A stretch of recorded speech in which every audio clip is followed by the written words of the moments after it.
Saya ajak ibu-ibu baca satu ayat saja dalam Filipi pertama ayat yang ke-21. Ya. Filipi 1 ayat ke-21. Saya sudah berikan tadi ayat-ayatnya, tolong disajikan. Ya, baca ya.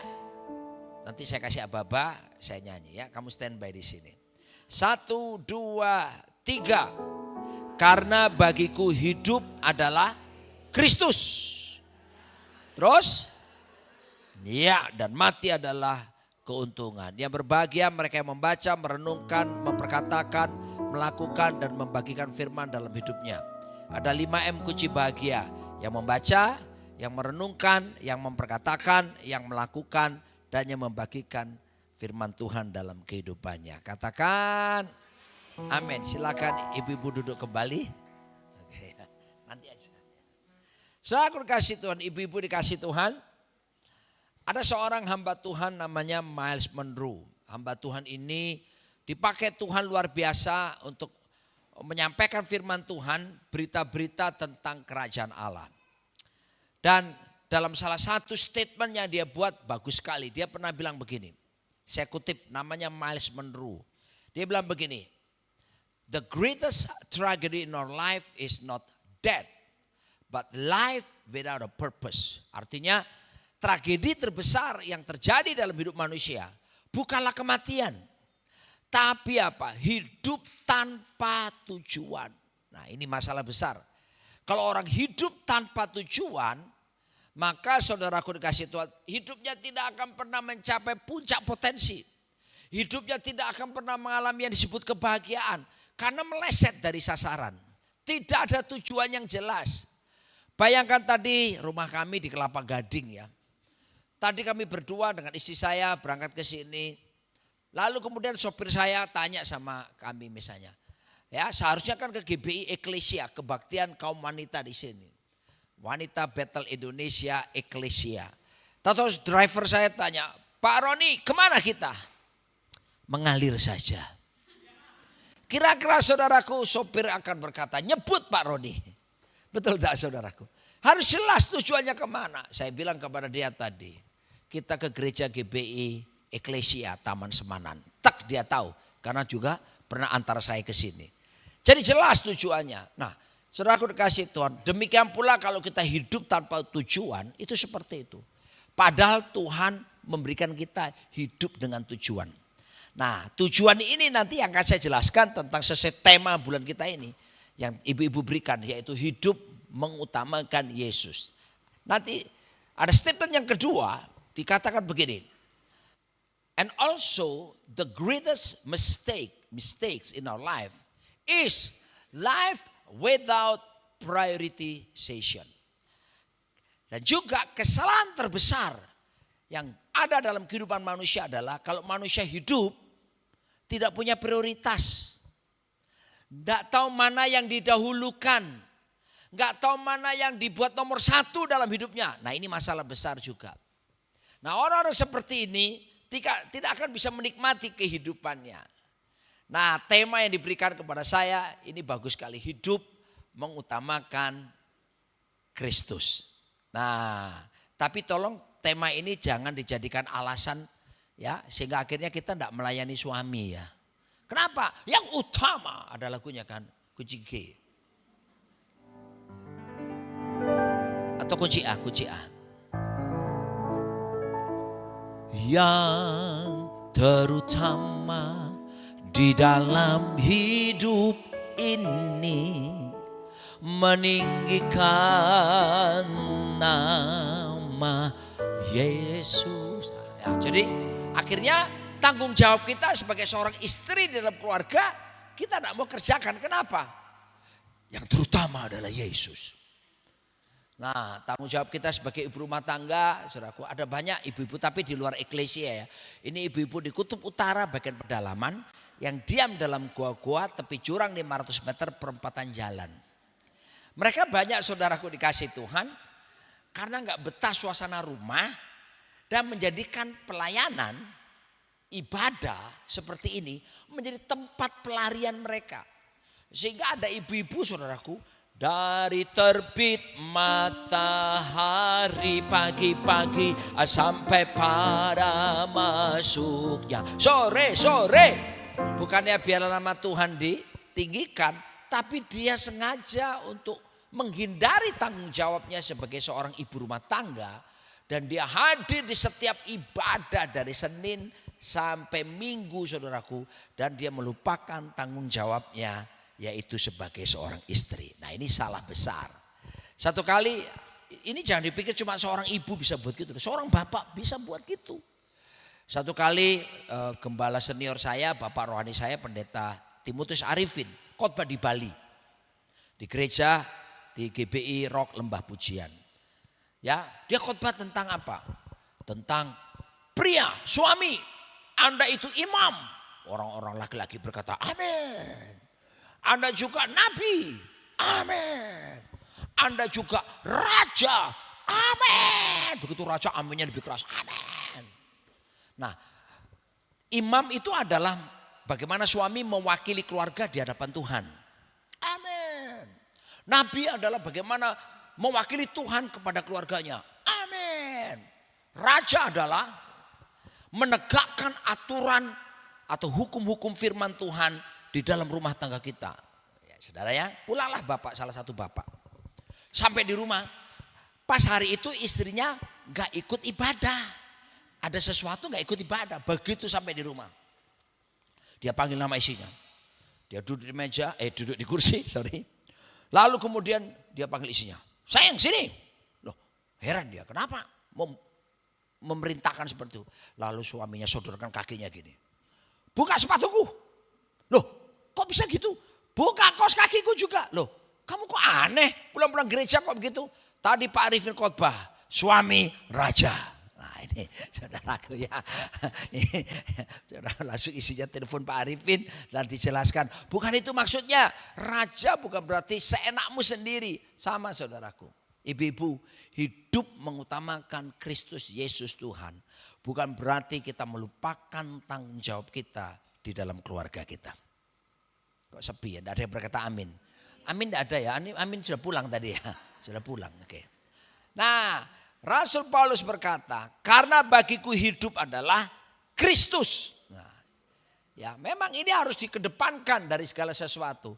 Saudaraku, tiap orang ada satu sense, ada satu naluri yang Tuhan tanam dalam diri setiap orang untuk diutamakan, untuk dikedepankan, untuk mendapatkan prioritas. Itu ada rasa dalam diri kita. Tetapi saudaraku dikasih Tuhan, kita bisa melihat di sini, memang yang pertama yang harus diprioritaskan di dalam hidup kita, Alkitab menjelaskan adalah Kristus. Orang berikan kata Kristus. Karena bagiku hidup adalah Kristus. Nah ini bukan cuma untuk wanita saja, tapi juga untuk pria siapapun kita. Yang diutamakan dalam segala sesuatunya itu adalah Kristus. Nah apakah arti Kristus? Ini penting sekali. Banyak orang cuma menjelaskan Kristus itu artinya yang diurapi. Betul, tapi separuh betulnya. Kata Kristus itu yang tepat adalah raja yang diurapi. Jadi bukan sekedar yang diurapi, tapi sebagai raja yang diurapi. Nah, jadi kalau saya mau terjemahkan secara sederhana, karena bagiku hidup adalah raja yang diurapi, yaitu Yesus. Itu kan? Raja yang diurapi. Loh, kenapa dia disebut raja diurapi? Perhatikan baik-baik. Karena memang Yesus Kristus, dia datang ke dalam bumi ini. Dia datang sebagai raja di atas segala raja. Untuk apa dia datang Yesus? Kok sampai kita harus utamakan dia dari segala sesuatu? Karena dia datang bukan untuk membawa agama. Bahkan menciptakan agama baru. Bukan. Dia datang untuk menegakkan kembali supaya kerajaan sorga itu nyata di planet bumi. Nah makanya dalam Matius 6 ayat yang ke-33,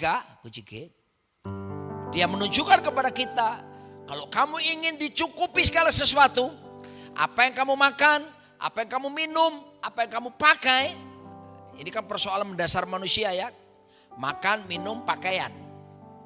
Lalu saudaraku, Yesus bilang, kalau ada orang khawatir soal-soal itu, Sama dengan penyembah berhala. Itu yang terjadi pada orang-orang yang percaya kepada Tuhan. Kekhawatirannya di 3 bidang. Makanan, minuman, pakaian. Tapi supaya kamu lepas dari semua kekhawatiran itu. Tuhan bilang seperti ini. Cari dahulu kerajaan Allah. Serta kebenarannya. Oh, maka semuanya akan ditambahkan kepadamu. Oh haleluya.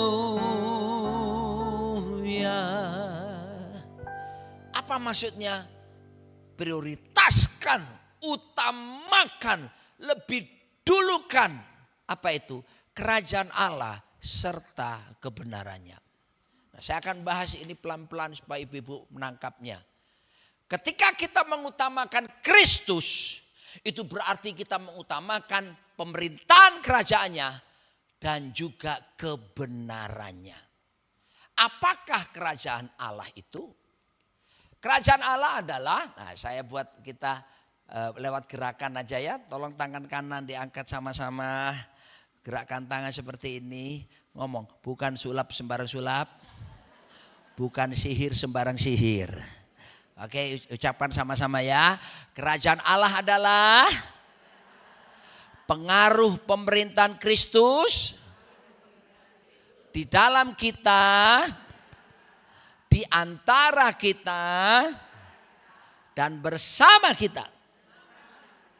Tolong ibu-ibu ikuti gerakan saya. Jangan terus angkat tangan gini.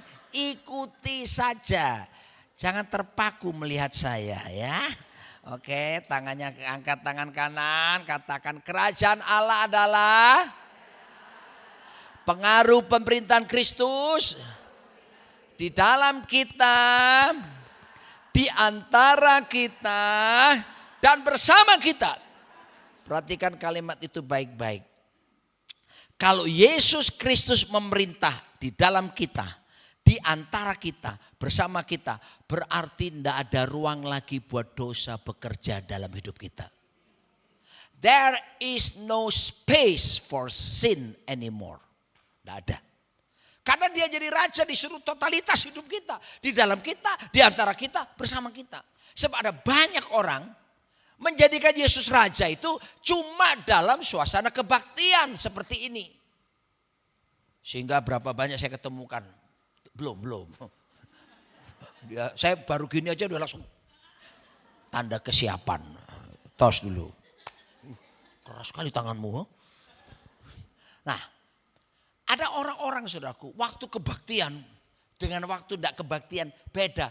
Ngomong terima kasih aja ya kalau di luar. Kalau di luar ya, terima kasih ya gitu. Begitu kebaktian, terima kasih. Ada gitu.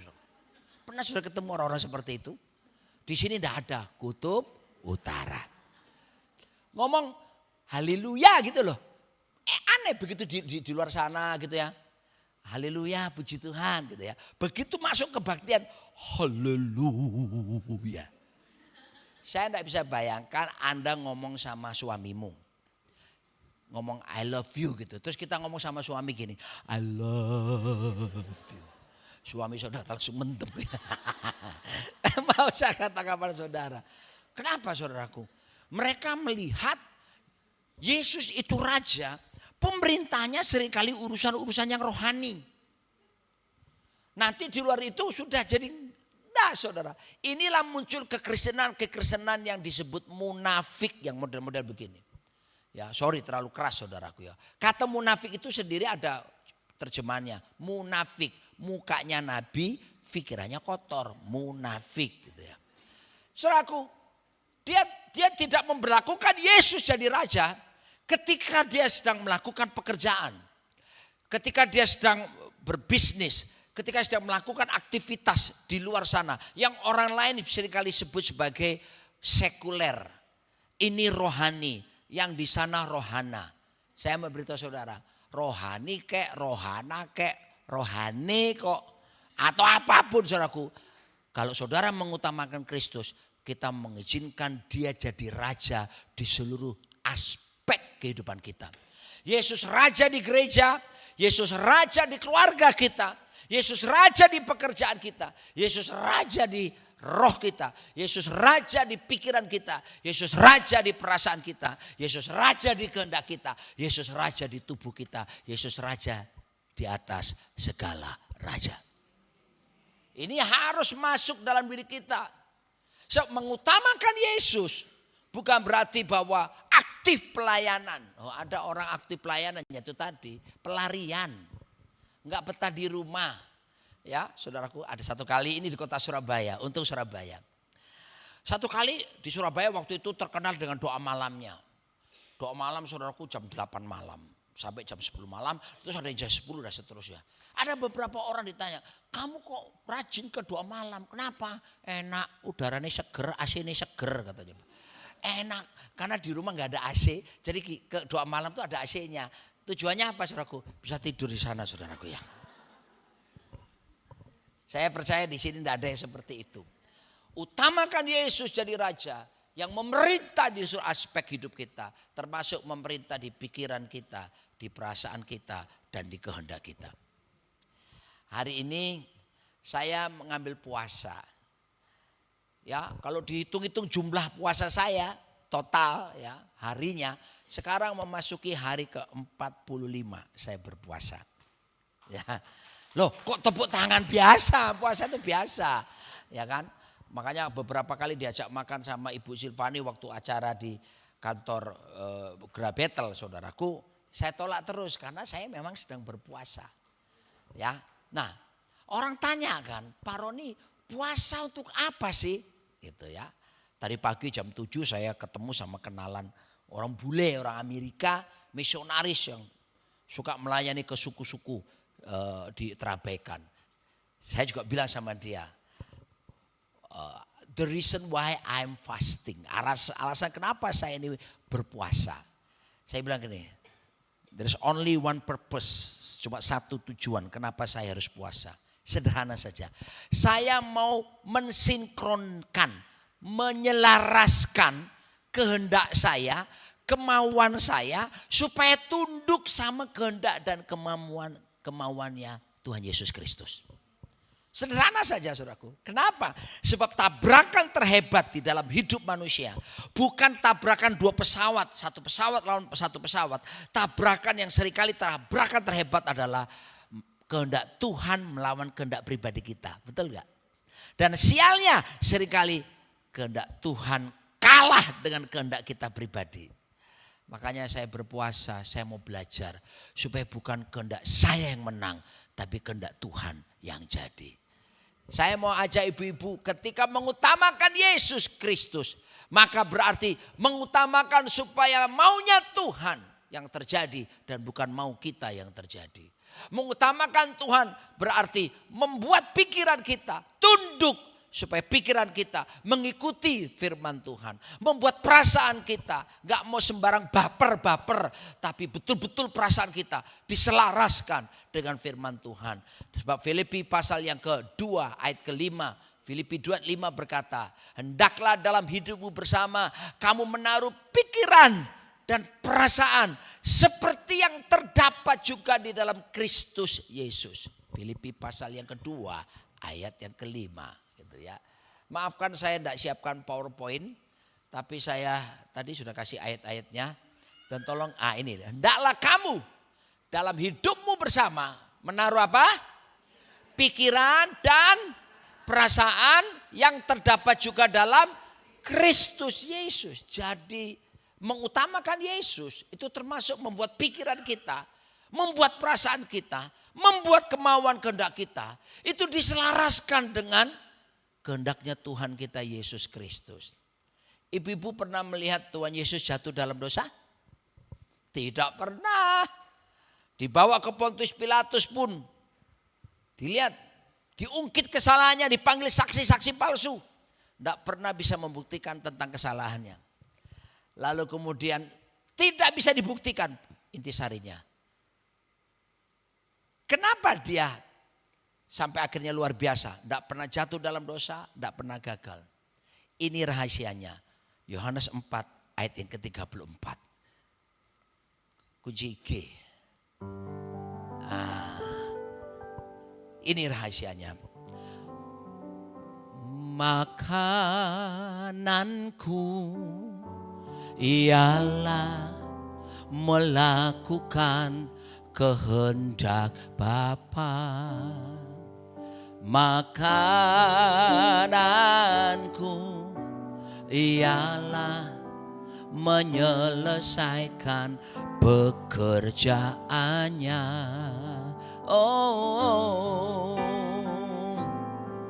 Sampai ku dapatkan mahkota kemuliaan dan memerintah bersama Dia. Sampai ku dapatkan mahkota kemuliaan dan memerintah bersama Dia. Jadi jadikan Dia raja. Termasuk di dompet kita, di keuangan kita, di seluruh aspek hidup kita. There is no space. Tidak ada ruang lagi bagi yang lainnya mengambil alih jadi raja di situ. Saya percaya ibu-ibu tidak ada yang mau dinomor duakan kan? Satu kali saya goda istri saya. Saya suka goda cewek, tentu istri saya sendiri. Satu kali saya bilang sama dia, Nancy, namanya Nancy. Tapi saya panggil dia sejak pacaran sampai hari ini, Noni. Noni, saya bilang sama dia gini, I love you. Wo aini, ikhli bedih, sarang heong. Dia senang. Ini kejadian sudah kira-kira 25 tahun yang lalu. Ya, waktu kami masih punya 2 anak, masih kecil-kecil. Dia senang. Lalu kemudian saya bilang gini, tapi kamu nomor 2 dalam hidupku. Langsung matanya saudaraku besar gitu. Siapa yang nomor 1? Wah, saya bilang Yesus Kristus. Lalu dari gini langsung, nggak apa-apa. Saudara kasih, kita tidak akan pernah mau dinomor 2-kan. Tuhan Yesus bilang cari dahulu kerajaan Allah serta kebenarannya. Karena bagiku hidup adalah Kristus. Memang Tuhan ingin dikedepankan dalam segala sesuatunya. Tapi jangan cuma di perkataan. Tuhan ingin dikedepankan itu dalam seluruh area hidup kita tanpa terkecuali. Saudaraku, yang pertama, jadikan Dia raja. Dan biarkan pemerintahan kerajaannya menguasai hidup kita. Di dalam kita, di antara kita, dan bersama kita. Tadi saya ketemu misionaris Amerika itu, dia sharing, dia nginep di sebuah hotel. Terus dia bilang gini, ya aku capek jadi aku isi katanya dipanggil tukang pijet. Kan di hotel biasanya nyiapin tukang-tukang pijet ya. Terus dipanggil lah tukang pijet. Dan ternyata teman saya ini orang Amerika ini laki-laki. Seorang wanita muda yang mijet. Ya pertama dipijet biasa, mijet biasa. Waktu disuruh balik badannya saudaraku, ini teman saya orang Amerika tadi bilang, tiba-tiba tukang pijitnya itu kurang ajar. Dia melorotin celananya. Langsung dia tarik, no. Nah istrinya gak ikut, istrinya lagi di Amerika saudaraku. Lalu dia usir perempuan itu, lalu kemudian dia turun ke bawah ke resepsionis. Dan dia bilang, dia protes saudaraku, bahwa kenapa kalian sediakan tukang pijet, wong saya pijet baik-baik kok. Macam-macam. Celana saya dilorot. Untung belum kelihatan. Gitu ya saudara. Nah yang ini saya tambah sendiri cerita yang belakang nih. Lalu saudaraku, akhirnya pihak hotel itu minta maaf dan menggantikan dengan kasih makanan yang semacam kue-kue seperti itu. Teman saya ini betul-betul berarti menjadikan Yesus adalah raja. Istrinya jauh di Amerika, dia tugas ke Indonesia. Ada godaan datang, Tapi dia berani berkata, tidak, no. Ada lagi saudaraku, pendeta ini, Bu Silvani. Malah karunianya nabi. Kalau bernubuat jitu sekali. Karena saya pernah dinubuati hamba Tuhan itu, anak saya, keluarga saya, jemaat dinubuat itu tepat-tepat gitu. Satu kali saudaraku, dia nginep di sebuah hotel.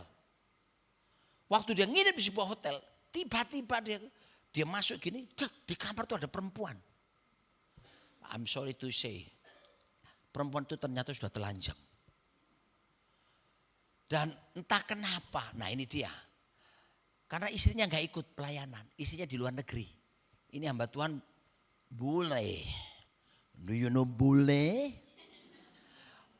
Saudaraku, singkat cerita saudaraku, dia tidak punya kuasa untuk berkata kepada perempuan yang sudah telanjang ini, pergi.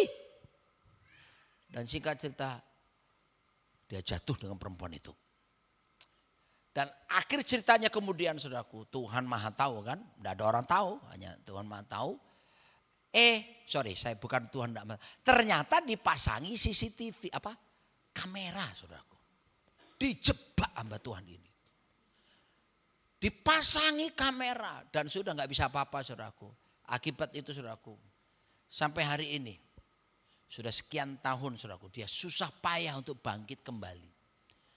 Memang dia sudah diampuni sama Tuhan karena dia sudah diminta ampun. Tapi konsekuensi dosa dia harus hadapi itu lama sekali sampai hari ini belum selesai. Saudaraku dikasih Tuhan. Lalu dia buat perkataan yang membuat saya harus ingat seumur hidup. Dan jangan pernah terjadi dalam diri saya. Dia bilang gini, only one night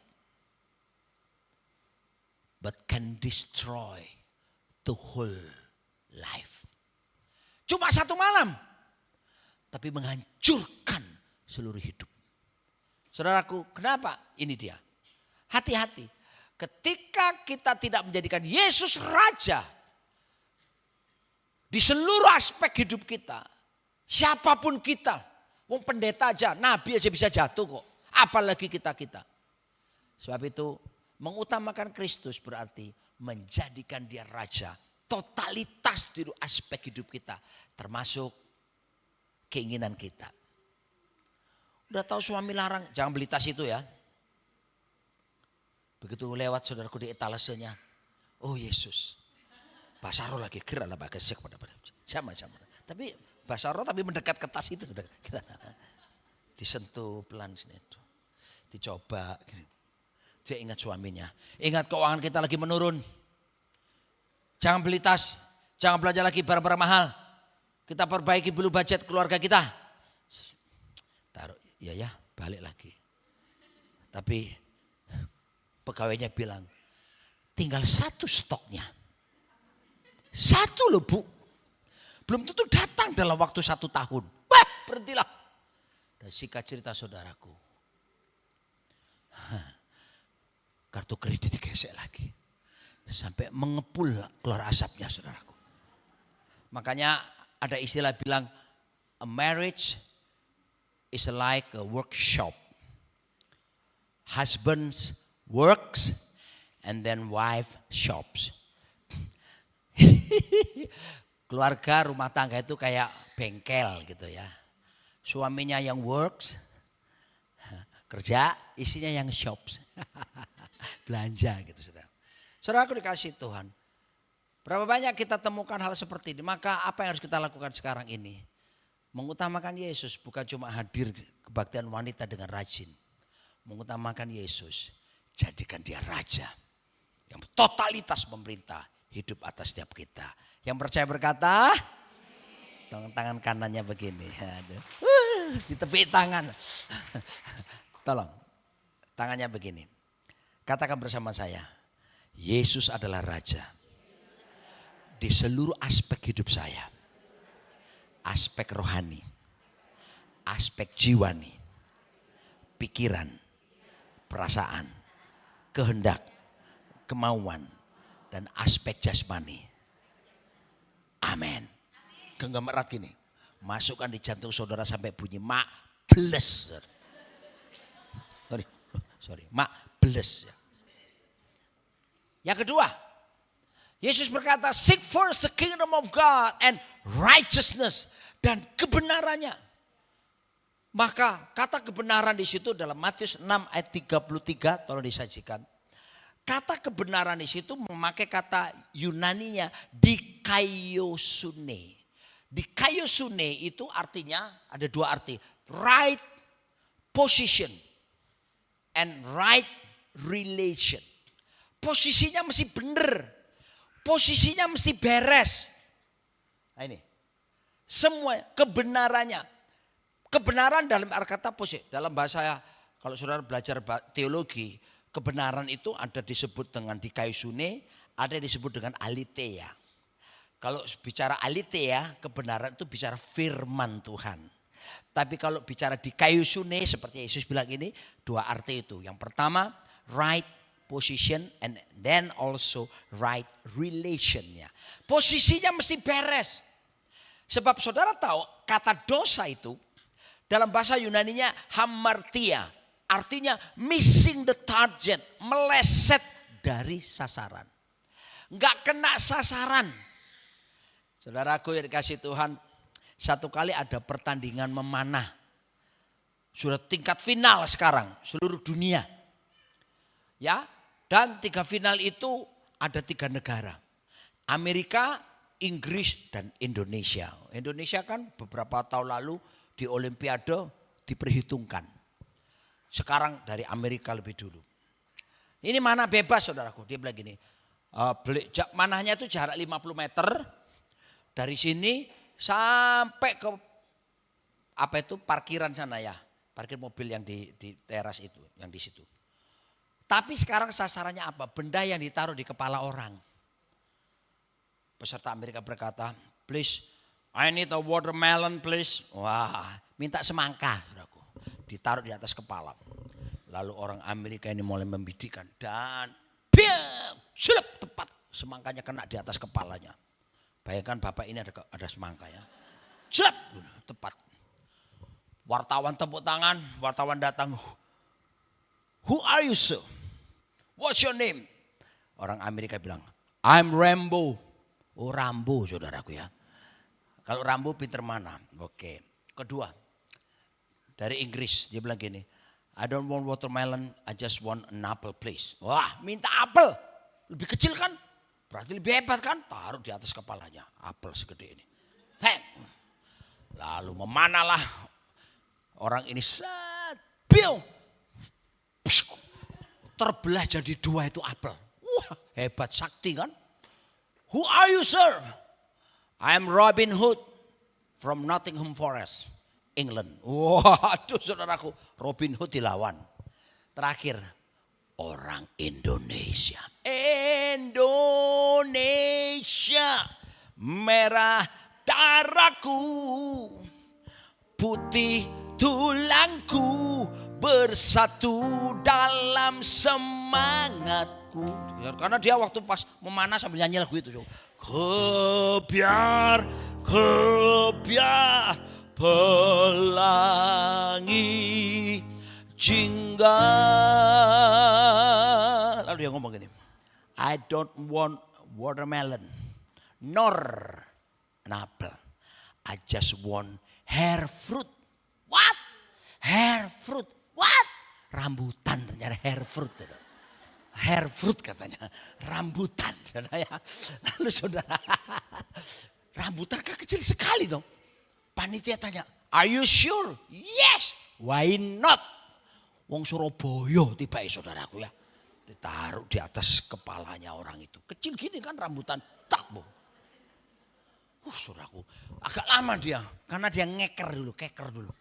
Dia bidik pelan-pelan. Bum. Kena saudaraku. Jidat orangnya. Waktu kena jidat orangnya. Wartawan datang. Who are you sir? I'm sorry.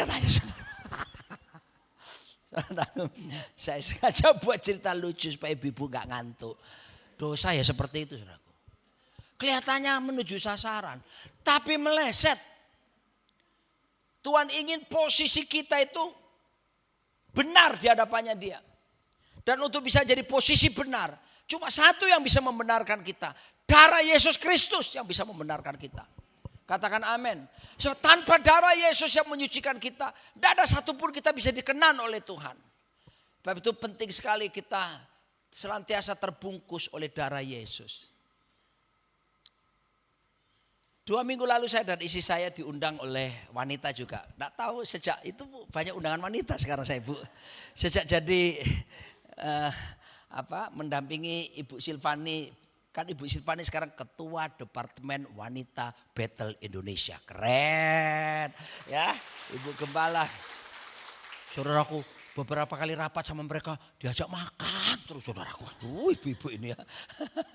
Ya, lalu saya diundang oleh WBI di Tampak Siring. Lalu kemudian selesai kebaktian seperti ini ada ibu-ibu yang minta didoakan. Kena kanker payudara. Waktu kami berdua doakan saudaraku, tiba-tiba dari wajah biasa ini, tahu jadi tegang, matanya lalu melotot saya lalu. Dia berkata, saya mati. Saya pasti mati. Saya mati. Ngomongnya sudah lain. Oh dikuasai oleh roh jahat. Iblis menguasai. Saya bilang enggak, kamu hidup. Dia bilang kanker ini akan jadi membuat dia mati. Saudaraku, lalu kami doakan dalam nama Yesus. Tiba-tiba dia lemes, terus marah lagi gini. Tapi ada satu hal yang waktu itu saya lakukan yang selama ini jarang saya lakukan. Waktu dia matanya melototi melihat kami berdua gini. Itu saya tahu itu wajah mata iblis kan ya, marah gitu. Saya ngomong gini, lihat mataku. Lihat mataku. Saya suruh dia lihat mata saya pelototin dia. Dia melototi saya melototin balik gini. Toto dia gini. Gini. Waduh saudaraku. Terus dia sadar lagi, dia melek lagi gini. Terus saya bilang, lihat mata saya. Lihat. Toto lihat mata saya. Terus dia lagi. Puji Tuhan, mata saya ini dibungkus sama darah Yesus saudaraku. Kalau enggak mau jadi apa saudaraku ya. Kalau mata pornografi mau jadi apa saudaraku ya. Nanti pas gini terus matanya bisa gini. Darah Yesus yang membuat posisi kita dibenarkan di hadapan Tuhan. Bukan yang lainnya. Satu kali saya diundang KKR di Rawamangun. Ya, sebentar lagi kalau boleh Ibu Silvani saya minta izin kan ada janjian orang di Rawamangun juga. Habis khotbah kalau boleh langsung pamit ya Bu ya.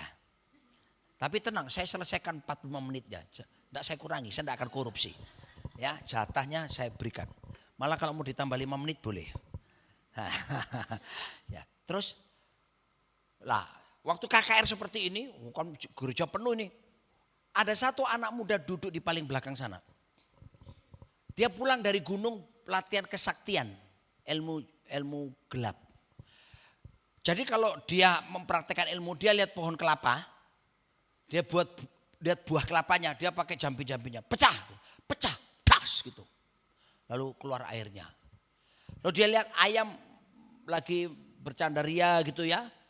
Mematuk-matuk makanan di tanah. Terus dia bilang nih, pecah. Kepala ayam bisa pecah. Das, mati ayamnya. Jadi dia datang ke KKR itu bukan untuk mencari Tuhan. Mencobai hamba Tuhan. Nah saya pas khotbah. Dari belakang dia bilang gini, jatuh. Nggak tahu ya jambi-jambinya apa. Humpila humpimpa alaikum gambreng. Ya, anggaplah itu. Jatuh. Saya nggak jatuh-jatuh. Ya saya kayak gini khotbah jalan kiri kanan aja. Nah setelah itu kan biasa altar call. Ibu-ibu siapa yang mau doakan, bapak ibu yang sakit, yang apa semuanya ya. Siapa yang mau terima Yesus, apa semuanya. Maju ke depan, majulah mereka ke depan kan. Di depan ini banyak orang, dia ikut maju ke depan. Tujuannya apa? Bukan supaya dijabat jamahan Tuhan. Dia bilang gini, ilmunya selama ini kalau dipraktekkan jarak lebih dekat, lebih bahasa Surabaya itu mandi. Ampuh, manjur. Saudaraku begitu mendekat saudaraku. Saya tetap mendoakan kan. Jamaah Tuhan, jamaah. Doakan, pegang kepalanya orang. Dia di situ saudaraku. Jatuh. Tahu-tahu betul saudaraku. Tubrak dia yang jatuh saudaraku. Saya kan tidak tahu apa. Dia langsung muter-muter kesetanan kan. Singkat dia terdoakan lalu terjadilah dialog. Dia bilang begini, Pak Pendeta. Waktu saya lemparkan ilmu saya itu jatuh. Ternyata Bapak itu dibungkus ada satu warna kayak api itu. Warnanya oranye merah gitu. Membungkus gini. Jadi waktu saya tembak gini Pak. Kena badan Bapak tapi tidak sampai kena mantul kembali nembak saya dan dia jatuh. Singkat cerita kita pimpin, akhirnya dia terima Yesus, bertobat. Berapa tahun kemudian saya ketemu dia lagi, dia lulus sekolah Alkitab. Bahkan dia sekarang jadi full timernya cabangnya Pak Niko yang ada di Sentul sana. Saudara kelihatan gak ada warna merah-merah dalam desa ini? Tentunya tidak kelihatan. Tapi dalam dunia spiritual, darah Yesus yang membungkus setiap kita. Jadi gak usah takut saudaraku, malam-malam terus lampu mati terus apa.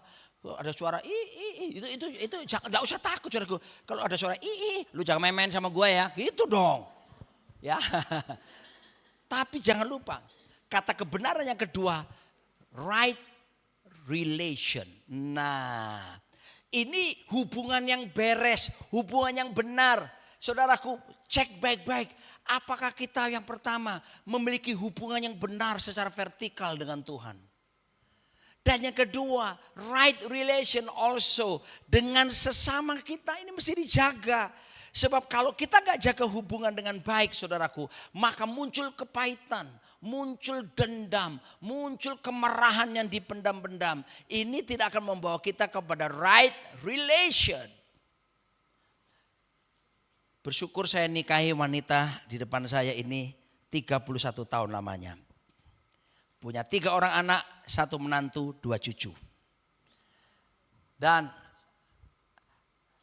kami berdua merasakan sorga itu dalam keluarga kami. Bapak Ibu, sorga itu tidak jauh. Sorga itu ada di dalam keluarga kita seharusnya. Katakan amin. Sekalian promosi Bu ya. Saya menulis buku tentang kingdom family. Keluarga kerajaan. Artinya keluarga jadi miniaturnya sorga di muka bumi ini. Saudara bisa dapatkan nanti di belakang. Ya.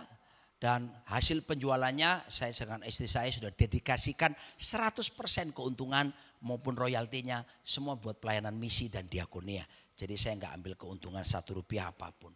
Kami buat buku itu saudaraku. Kami mau menceritakan sorga itu tidak jauh. Sorga itu ada di keluarga kita seharusnya. Asal apa? Perhatikan. Right relation between wife and husband. Harus ada hubungan yang beres suami istri. Saudaraku, 31 tahun sebagai kepala keluarga. Saya bawa istri saya sampai tadi pagi. Tiap bangun tidur, saya pimpin dia mesbah keluarga.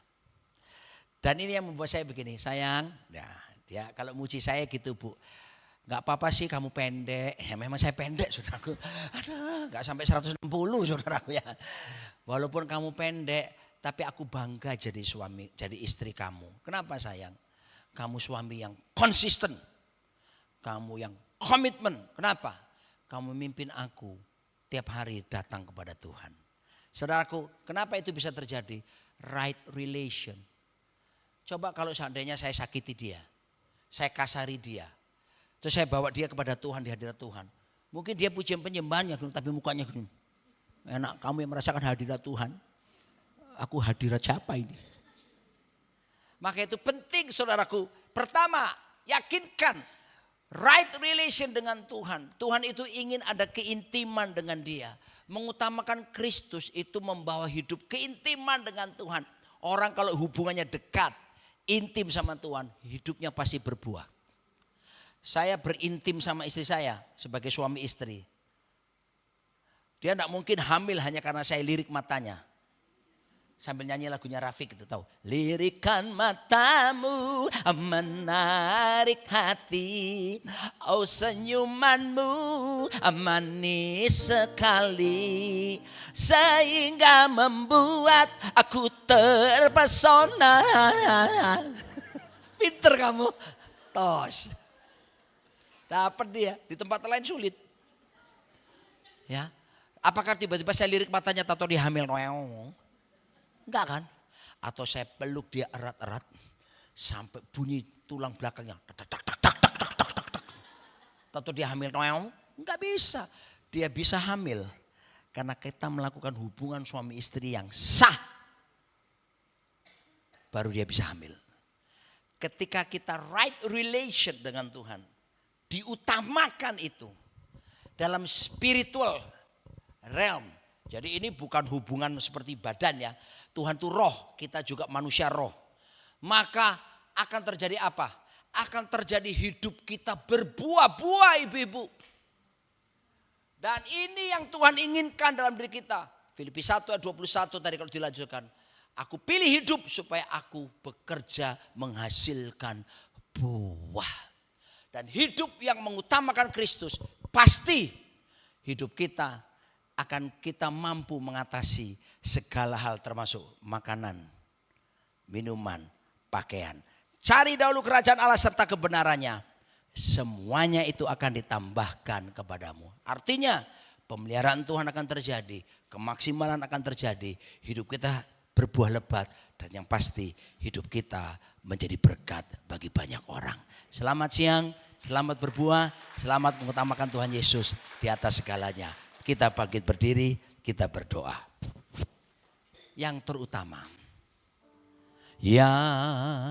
terutama di dalam hidup ini, meninggikan nama Yesus. Yang terutama di dalam hidup ini, memuliakan namanya. Haleluya, haleluya, haleluya. Saya mau cinta Yesus. Saya mau cinta Yesus. Oh, haleluya. Haleluya. Haleluya. Haleluya. Saya mau cinta Yesus. Berapa banyak ibu-ibu berkata, Tuhan jadilah raja. Totalitas dalam hidup saya. Pikiran, perasaan, kemauan, kehendak, tubuh saya, roh saya. Kalau ada yang mau berkata seperti itu, boleh bersama saya kita mengangkat tangan di hadapan Tuhan. Kalaupun ada yang mau didoakan secara khusus, boleh mengangkat tangan kanan juga. Tuhan, aku berdoa memberkati kaum wanita Bethel Indonesia Eklesia di sini. Temukan Tuhan wanita-wanita yang memang memprioritaskan kerajaan-Mu, mengedepankan kebenaran-Mu dalam hidup mereka. Di dalam nama Tuhan Yesus, beri anugerah supaya Engkau bukan cuma raja di dalam suasana kebaktian seperti ini, tapi Engkau juga raja di rumah kami, di keluarga kami, di bisnis kami, di pikiran kami, perasaan, kehendak, roh kami, tubuh kami. Memerintahlah ya Tuhan jadi raja. Kalau ada yang sakit, sembuhkan mereka ya Tuhan. Dan kalau ada yang relasinya mulai terganggu, biarlah saat ini kami melepaskan pengampunan. Dan kami mau mengedepankan relasi yang benar, posisi yang benar di hadapan-Mu. Berkati mereka semuanya Tuhan. Anugerah-Mu memampukan mereka bukan jadi pendengar saja, tapi jadi pelaku-pelaku firman-Mu. Dalam nama Yesus berkati hidup rumah tangga mereka, berkati kesehatan mereka, berkati masa depan mereka Tuhan. Haleluya.